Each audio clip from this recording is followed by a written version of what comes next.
Welcome to waves media Telugu. Annamayya జిల్లా Pileru revenue డివిజన్గా ప్రకటించాలి. Pileru revenue division సాధన సమితి ఆధ్వర్యంలో ప్రజా సంఘాల, విద్యార్థి సంఘాల నాయకులు పీలేరు పట్టణ స్థానిక 4 రోడ్ల కూడలిలో రిలే నిరాహార దీక్ష చేపట్టారు. దీనికి మద్దతుగా నేడు ముస్లిం మైనార్టీ నాయకులు, వైఎస్ఆర్సీపీ విద్యార్థి విభాగం, కాంగ్రెస్ పార్టీ విద్యార్థి విభాగం, ఎన్ఎస్యుఐ సంఘీభావం తెలిపి పీలేరు రెవెన్యూ డివిజన్ కేంద్రంగా ప్రకటించాలని ప్రభుత్వాన్ని డిమాండ్ చేశారు. పరిపాలనా సౌలభ్యం కోసం జిల్లాల పునర్విభజనను చేపట్టారో అదే పరిపాలనా సౌలభ్యం కోసం డివిజన్ కేంద్రాల ఏర్పాటు కూడా చేయాలని వీరు కూటమి ప్రభుత్వానికి తెలియజేశారు. పీలేరు మండలానికి మదనపల్లి డివిజన్ కేంద్రానికి 60 కిలోమీటర్ల దూరం ఉందని, గతంలో కూడా ఈ ఇబ్బందిని ఈ మండల ప్రజలు అనుభవించారని, ఇప్పుడు రాయచోటి డివిజన్ కేంద్రం 60 కిలోమీటర్ల దూరం ఉందని, అశాస్త్రీయంగా జరిగిన జిల్లాల విభజనను సరిచేసే క్రమంలో కూటమి ప్రభుత్వం మా మనోభావాలను, సౌకర్యాలను కూడా దృష్టిలో ఉంచుకోవాలని వీరు ప్రభుత్వానికి సూచించారు.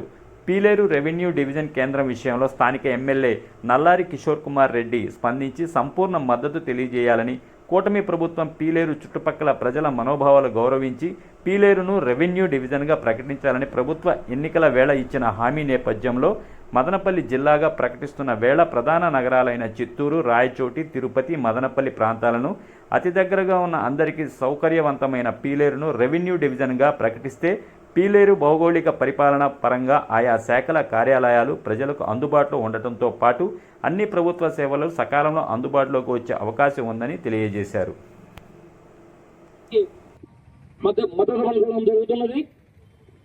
మేము పీలేరు రెవెన్యూ డివిజన్ కావడానికి అన్ని విధాల మా పార్టీ నుంచి, మా విద్యార్థి విభాగం నుంచి, మీ సాధన కమిటీకి అండుదండగా మేము నిలుస్తామని చెప్పి మేము తెలియజేస్తున్నాం.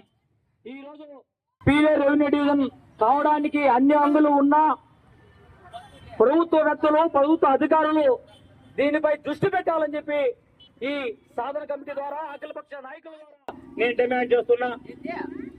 ఎన్నికల సమయంలో మా ప్రభుత్వ వ్యవస్థని మదనపల్లి జిల్లాగా ప్రకటిస్తాం అని ప్రకటన నిలిపినటువంటి ముఖ్యమంత్రి నారా చంద్రబాబు నాయుడు గారు వెంటనే ఆ హామీని నెరవేర్చి ఆ జిల్లాలోనే మా పీలేరు రెవెన్యూ డివిజన్ గా ప్రకటించాలనే మా కోరిక. ఈరోజు పీలేరు రెవెన్యూ డివిజన్ అయితే విద్య, వైద్య, ఆరోగ్యం అన్ని వ్యవస్థలు పీలేరుకి వస్తాయి, అన్ని ప్రభుత్వ సేవలు ప్రజలకి అందుతాయి అని మేము భావిస్తున్నాం. కాబట్టి ప్రభుత్వ పెద్దలు నోరు విప్పి